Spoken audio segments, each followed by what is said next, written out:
G'day everyone, welcome back to another video on the channel. So grand final week is here, absolutely keen, but I thought it'd be a great time now to start to transition into more of some off-season content on the channel, and I thought a good way to start is going over every AFL club and ranking them from their years of expectations. So we'll be going over either of a club exceeded their expectations, hit their expectations, or didn't meet their expectations, going through each club, and we'll sort of like have a chat about them, bit of a review, as we always love to do, have a bit of a yarn about the footy on the channel. Feel free to leave a like and subscribe if you do go on to enjoy today's video, and yeah, let's get into it. Okay everyone, so here we are on the good old tier maker. So as you can see, just set it up, so every club, there's the tiers, we'll put them through the tier that corresponds to them the perfect and the bestest way. So yeah, of course we'll go over in alphabetical order. First club, the Adelaide Crows. I think they've enjoyed a really heavily improvement year from the past few years, a few years now into their rebuild, and they're looking like a team that's on the cusp to be a really damaging team within the next few years. But I just think right off the bat, well, if they were to make finals, like really they should have, very, very unfortunate not to have made finals. That 𝐼𝐴𝐿𝐼𝐿𝐼 goal should have been played a goal, but that's past us now. I think I probably would put them in exceeded expectations, because I doubt a lot of people would have had the Crows for the 8 this year. But plain and simple, I think 𝗦ici𝗰𝗶𝗶𝗹 goal, he said that in a lot of, he said this in a lot of press conferences this year. Probably internally they did set this as a goal. They wanted this year to challenge top teams in the competition, push them right towards the end, and I think that perfectly resembles the Crows this year. They've been one of the highest pressure teams in the comp, they've been one of the toughest teams to beat, and they've been very good at home too. So yeah, hit expectations for Adelaide is an absolute no-brainer. Now move on to the Brisbane Lions, and there was a reason why I wanted to wait to do this video after the prelim final weeks, quite simply because I think the Brisbane Lions would have had the highest expectations out of any club this year with their list, with their circumstances. I personally feel the bare minimum of their expectations is to make a grand final, and I wanted to wait to see if they were able to do that. They knocked off Carlton, they stormed home, pretty much won in a convincing fashion, and yeah, for me right off the bat, I'm going to be putting the Lions in hit expectations. They were due for a grand final. A few of their star players like Neil and all that whatnot, and Danaher starting to now get on a little bit in terms of age. They've got some young guns coming through, but yeah, hit their expectations this year. If they are to win the grand final, I'll probably still put them in hit expectations, because it doesn't really go past many people's expectations for them to win the grand final. I'm going to be saying expectations a lot in this video, aren't I? But yeah, Brisbane in the hit category. Now I move on to the Blues, as there is a plane flying by my house for the 5th time in 10 minutes, quite literally. It always happens when I record, but back to the video. Carlton, we now move on to next, and well, this you know, this I think is a bit of a personal preference. I think if you're ranking it, or if you're looking at this one from the halfway point, whilst the Blues were sitting in the bottom 4, for them to make a prelim, easily exceeded expectations. But I just think, like, you know, within the footy club and from the whole year alone, they started okay, Carlton, before they did dip.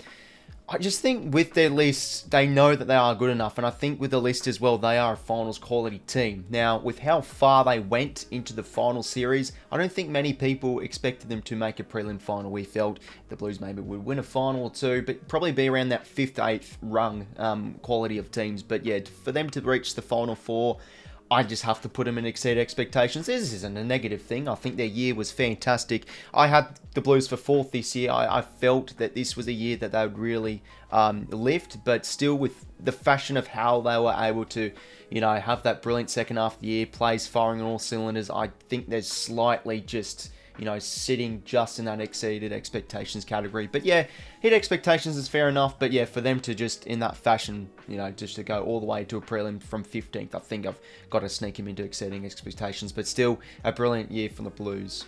And now I'll move on to the Collingwood Footy Club, and I'm going to be putting them in hit expectations. You know, exceeded expectations, I think for a top quality side like the Pies, it's very hard for them to put them in that area, because I felt coming into this year, and I believe a lot of fans too, they were confident Collingwood would definitely be one of the top teams this year. For them to go down by a point from the Swans last year, usually when you lose that close final, you play great the next year, and how they've gone at it is they've just completely bossed it. We knew that the Pies would be up there again this year with the acquisitions they had in the off-season. Their players really hitting their straps, like, you know, Nick Dacos, a few of their young guns really going, and we knew that the upside of the coaching potential of 𝐼𝐴𝐿𝐼𝐿𝐼 and the synergy of the group was really going to build. So yeah, I think it wasn't past them for them to be one of the top teams this year. Deservedly make the grand final, minor premiers of course. yeah, I think I've got them hit expectations. Can't really see them in exceeded. And now move on to the Essendon Footy Club.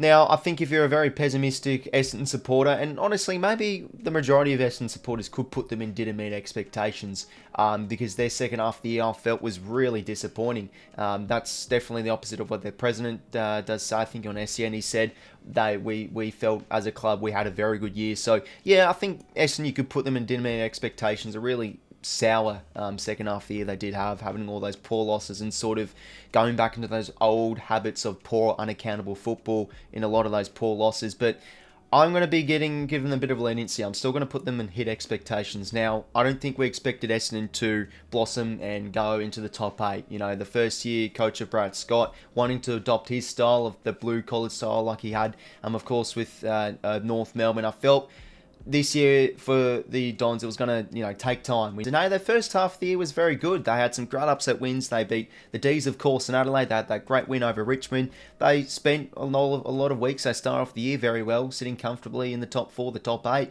So I still think, from the season as a whole, they've probably hit their expectations. Finishing mid-table, I think their expectations was for them to improve as well, the off-field habits and all that whatnot, and I think that's going to take time. But yeah, with some of the games they did play this year were very good. They do lack polish, of course, but I think they'll improve. Yeah, I think for Essendon as a whole, I've got them for hit expectations. Now move on to the Fremantle Football Club, and I think it's safe to say this will be the first team we're putting in today's video on didn't meet expectations. Now, I actually had the Dockers on the slide this year, but I certainly didn't expect them to slide down that much. Ended up finishing on the cusp of bottom 4 in 14th, and it was a really disappointing year from the Dockers. Probably one of the most disappointing teams in the competition. They were from winning a final last year, making a semi, finishing, I think it was 5th. They honestly were very close in finishing top 4 last year. I think a lot of people forget that. For them to just have a disappointing year, definitely on didn't meet expectations. There was a lot of coaching problems. They had a lot of poor games where they played inconsistent footy with their method. They're either poor inside 50, they're either slow, their build up. They're very inconsistent side. They had some great games, had some bad games. They, were able to beat the D's, of course, but then they fell and had some poor games at home. Last year was a fortress at Optus. This year it wasn't. But I still think the Dockers are a very young side. A lot of people forget that. They've got a great young core. They drafted well the past few years now. Chapman, Matt Johnson, Erasmus, they've got a great young midfield, I think. So, hey, it's not against them for them to go back up the ladder this year. But yeah, a very disappointing year. A year to forget for the Dockers. Didn't meet expectations it is for Freo. Now move on to the Geelong Cats, and I think this one, again, pretty straightforward. Didn't meet expectations. They are the reigning premiers. They didn't make the finals. Pretty simple in the end. I think, when looking at now from the retrospective view, their list is starting to really get on now, and I think a lot of their losses did show maybe I don't know, do I say complacency? Without Joel Selwood, I felt really did hurt them mentally. I think with a few games, they struggled to dig deep in fourth quarters. They lost a lot of those games where the game was on the balance throughout this year. And maybe some complacency kicked in. We saw players out of form a bit. Jeremy Cameron, second half of the year, yes, he had a bit of injury, but he was a bit disappointing. We didn't see as much impact from the likes of Atkins and Blicavs. Obviously, he went down with injury, of course. Sam Cunnings, I felt, was quite disappointing compared from last year too. So not only form issues, their players are starting to get old. They had a few injuries, of course, as well. But I think the Cats are a very successful side. They're never really a team that misses on the out of the 8. But yeah, this year I think a bit of a down year for the Cats. Didn't meet expectations, of course, as they didn't make the 8. Now move on to the Gold Coast Suns, and I think this is a side you've got to be really strict on. I had the Suns for 7th this year. I thought they could really push up there, but it's just the same old, really. They looked quite promising. They headed into the bye with those 2 wins in a row in Darwin. I tell you what, they've got to play Darwin more. They play some great footy there, but they're a team with talent. Look at their VFL side. They just won the flag, of course, in the reserves the other week ago. Damien Harmock under their helm. There's exciting times coming, but it's pretty easy. Didn't meet expectations. Eventually finishing in the bottom 4. They had a lot of, I guess, healthy losses this year. When they did lose some games of footy, they lost them close. They've been a side, sort of like Adelaide maybe from last year, where I think they lacked a lot of polish, but you have to really grind down the Suns to get wins, I felt, with a few clubs. So, yeah, I think there's plenty of upside on that Suns side, but it's the same old. Second half of the year was really disappointing. Like Ben King and a few of those players are really poor, out of form throughout the year, throughout the whole year, or throughout most stages of the year. 𝐼𝐞𝐿, of course, going down with injury, and especially their defence really was poor the second half of the year. I felt Collins and, of course, Charlie Adelaide Ballard really fell off. They were really, really disappointing in that second half of the year. So, hey, we all know they're going to have a great draft, so they should be up there. Damien Hardwick too as the coach, but yeah, this year disappointing. Didn't meet expectations. And now move on to the GWS Giants. I think we all know what this is, the most obvious one, but what a year it was from the Giants. Easily exceeded expectations. A lot of people, including myself, had the Giants for cellar dwellers this year, wooden spoon contenders, and they've just proved every one of us wrong. I think, you know, in the end, we're probably naive of their list changes. We all felt, Taranto and Hopper gone. How's the midfield going to fare? You know, they had a massive exodus from their list, a lot of plays leaving. They're only bringing Bedford on the cheap. We felt, he could be serviceable. He turns out to be one of the recruits of the year. We see plays really hit their form. Riccardi, Hogan, the ones to name. Toby Green had the year to remember. In their midfield, of course, 𝐼𝐞 𝐿𝐼𝐻 was back to his best. Tom Green enjoyed a fantastic season. They're back after Taylor continued where he left off. And, he was injured, but, we saw a few breakout players. Jack Buckley, Connor Iden in their back half. Whitfield got back to his best. Of course, another breakout player, Lachie Ash. There's just so much love about the Giants. I think it's everyone's second team. Adam Kingsley just announced he is the coach of the year. It's pretty obvious, of course, for the Giants. Exceeded expectations every day of the week for them to, be a side we all felt would be the Wooden Spooners. And being 1 point off the grand final, it's a pretty straightforward one for the Giants. Exceeded expectations. Now move on to the Hawthorn Football Club. A lot of people had the Hawks for the Wooden Spooners this year. I had them, I'm pretty sure, 16th or so, and they ended up finishing 16th, so I think I've got the Hawks on the money. But yeah, pretty straightforward. I think they've hit expectations this year. A side on the rebuild, a very young side, one of the youngest teams, of course, in the competition, but they've had some great games throughout the year, but, they still need to strike that consistency on being able to play that good footy. The win against the Saints, of course, that great one against the Pies, but of course, on the other side of the coin, they've been very disappointing in some losses. Their start of the year was absolutely abysmal, and then, sprinkled in with a few poor interstate trips, of course, as well. I think when you mix that all together with the good and the bad, you've got them in here expectations. They were never going to be great this year. They were never going to be perfect. They're going to be good. They're going to be bad. But yeah, I think, with the good of how they are able to play, you could put them in exceeded expectations, but they finished 16th at the end of the day. So yeah, Hawks on hit expectations. And now move on to the Melbourne Football Club, and this is a side where you can get pretty creative with, I think, with this sort of video. Certainly not exceed expectations. It's really either between hit or didn't meet expectations. I think this is a football club that's got to be making grand finals, but now it's sort of like a carry-on effect of, are they good enough come finals? There's something maybe deeply mentally wrong with this side, and that's a bit of a harsh way to say it, because I felt the home and away season was much better than their season last year. Of course, 2022 second half of the year was poor, but I felt this year Melbourne, I think they were able to really dig deep, and when the game was against their favour threat matches this year, they were able to really bring it back, show professionalism, and win the game of football. They did a lot this year, but yeah, come finals, simply, they couldn't do it, and I think that's just how simple finals should be. If you're not good enough, you're not good enough, and you should cop the consequences. So, yeah, Melbourne should be a side that's contending for the flag. I had them for the flag this year. Yes, injuries did hurt them, personnel issues down 4, but they just weren't able to get it right. I have the D's for didn't meet expectations. I felt at the bare minimum they should have made a prelim final. Went out in straight sets again with their list. Players in their prime. Oliver, Petrarca, yes, Clara is injured, but Gawn as well. They're just disappointing. But at the same time, there's still upside for the D's. I felt a few young players were great. Judd McVie, Trent Rivers, Jake Bauer was great too. Petrarca very unlucky not to take home the Brownlow medal in terms of their top talent. But yeah, the forward issues unfortunately bit them on the arse again. First half of the year, their forward issues were the problem. They had that 5 to 6 week period where it was really good, but then it fell flat again come finals where the moments mattered. So yeah, D's didn't meet expectations, plain and simple. And now move on to the North Melbourne Football Club. They were very close. They were on the verge of picking up their third wooden spoon in a row. And they, luckily and fortunately, and they were good enough, not able to do that, which is a massive credit to them. So I think maybe right off the bat, would you put North on just slightly hit expectations? Yeah, only picking up 3 wins for this season. I think, the expectations was them to start to now chalk up the wins. Got some good young talent. Obviously, Alistair Clarkson was the big, I think just roadblock on their season with him leaving the club. Obviously, Brett Ratton coming in as the interim coach. They've had some healthy losses this year. They've played some good footy, but at the same time, they've played some just terrible footy. And I think for the most part, they were, again, really disappointing this year. This is tricky. I might still put them on didn't meet expectations. Look, if there's a few North fans that disagree, that's fair enough, but I just still can't look past a lot of their disappointing losses this year.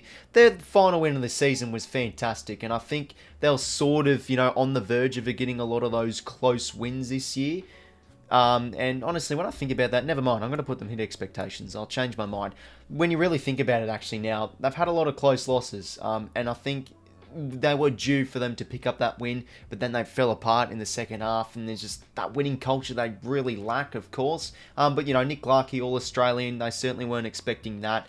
So I'm still going to put them, on the verge of hit expectations, but didn't make fair enough. They didn't pick up the wooden spooners, so I think hit expectations. They showed a little bit of upside, but again, still a really disappointing year for the Kangas. But hey, I think there should be a team on the up next year. And now for the Port Adelaide Football Club. Again, this is sort of a two-sided of the coin situation. I think with Port Adelaide, they're able to have a fantastic winning streak, winning third in a row, finishing in the top 4. That was definitely their expectations. Was another one of their expectations for them to make a prelim, make a grand final? I certainly think so, but then again, I just think with how their season went, they were a very intimidating side at home. Great forward half side. Their forward line was really humming. Their stoppage game really improved as the year went on. They were a really resilient side throughout the home and away season. So, I think with that building, they really should have at least won a final.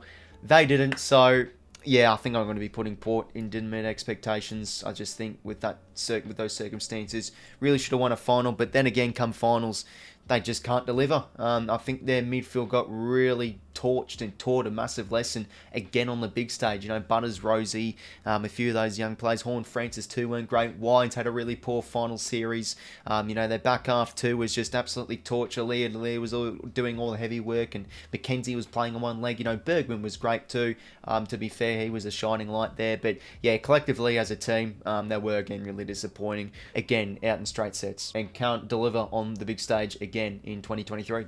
And now for the Richmond Football Club, I have to say, right off the bat, didn't meet expectations for 2023. I felt, looking at it now, it starts to make sense why the Tigers didn't make the finals. I think a few people that obviously didn't have Richmond for the finals this year now can definitely say it.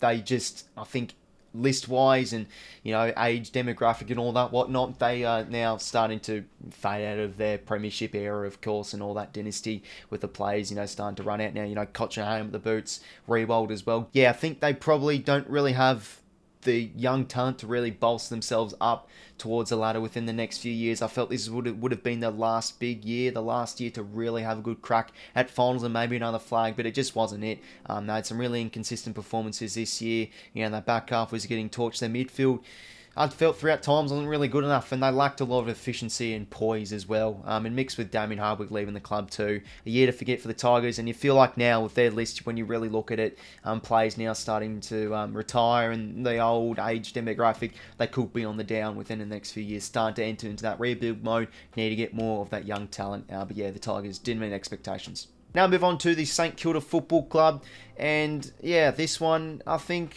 you could make a case for both really, between hit or exceeded expectations. Definitely hit expectations because I feel internally they are a good enough side to make finals football in a way. They've always been a team that's been able to challenge for the 8, but if you just look at their list at the start of the year, including myself, I had the Saints for the bottom 4. I just felt they weren't good enough. But hey, the coaching acquisition, or multiple coaching acquisitions, they got who were the players? Of course, I think Lenny Hayes was one of them. Of course, Corey Enright, I think, was another one too, coming through the doors as the assistants. Of course, the big one of Ross Lyon.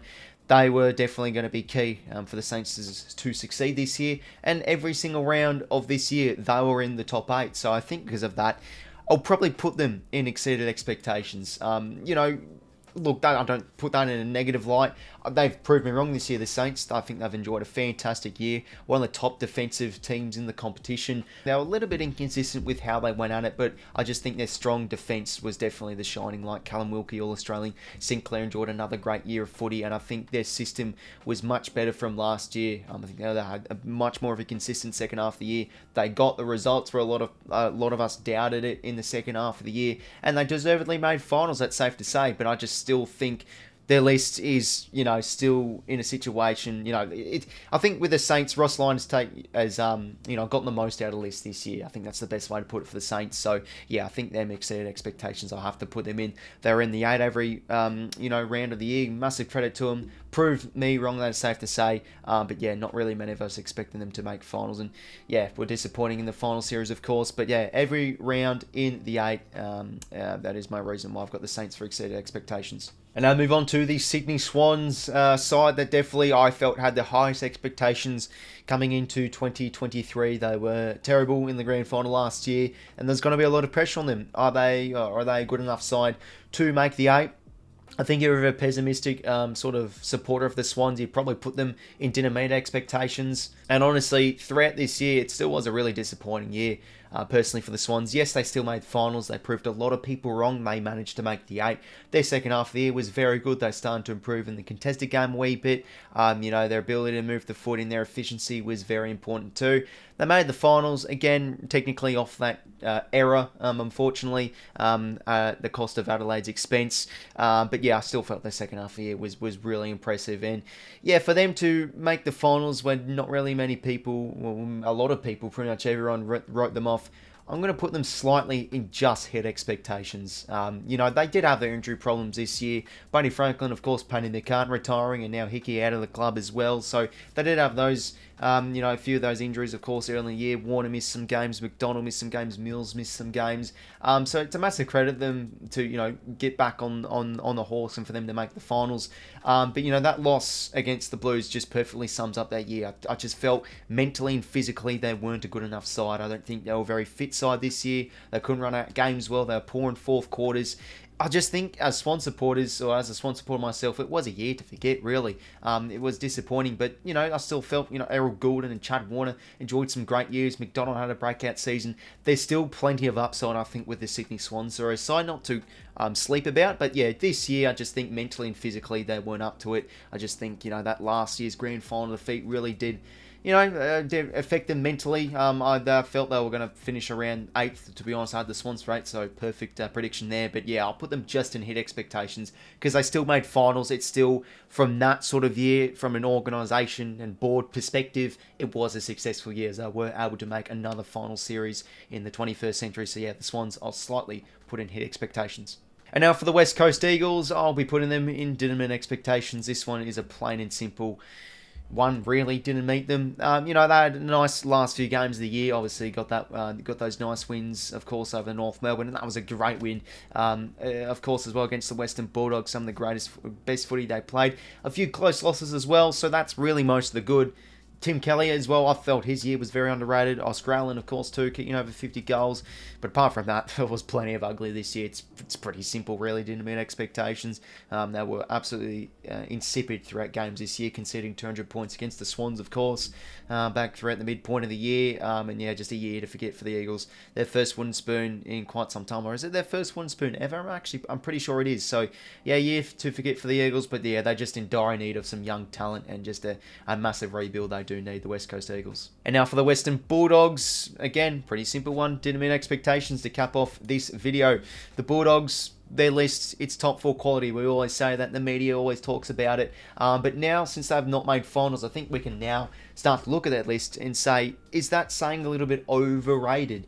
When you really look at it, I don't think their role players are good enough. You know, there was a lot of poor games this year where the gap between their best plays and like their bottom 6 plays and sort of their good plays was really disappointing. You know, they had Luke Beveridge constantly making changes each week, a lot of questionable selections and all that whatnot, plays very inconsistent. But, you know, Bontempelli had a great year. Of course, all those star players we all know have had some fantastic years. They heavily relied on, of course, Liam Jones, you know, a 33, 34-year-old, you know, on the verge of retirement, pretty much being one of their best defenders this year. They were terrible again off the transition this year. And, you know, when the games mattered, I felt this year, of course, as well, they were really disappointing.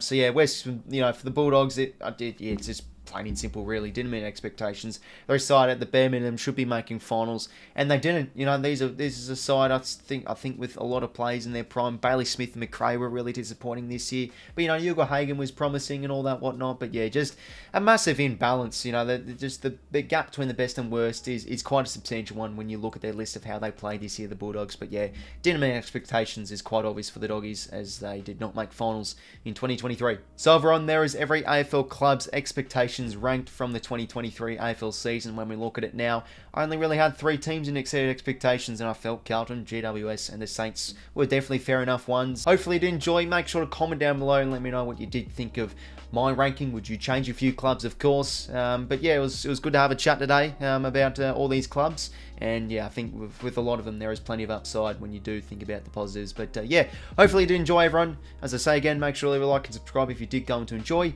And until next time, I will talk to you later. See you later, fellas.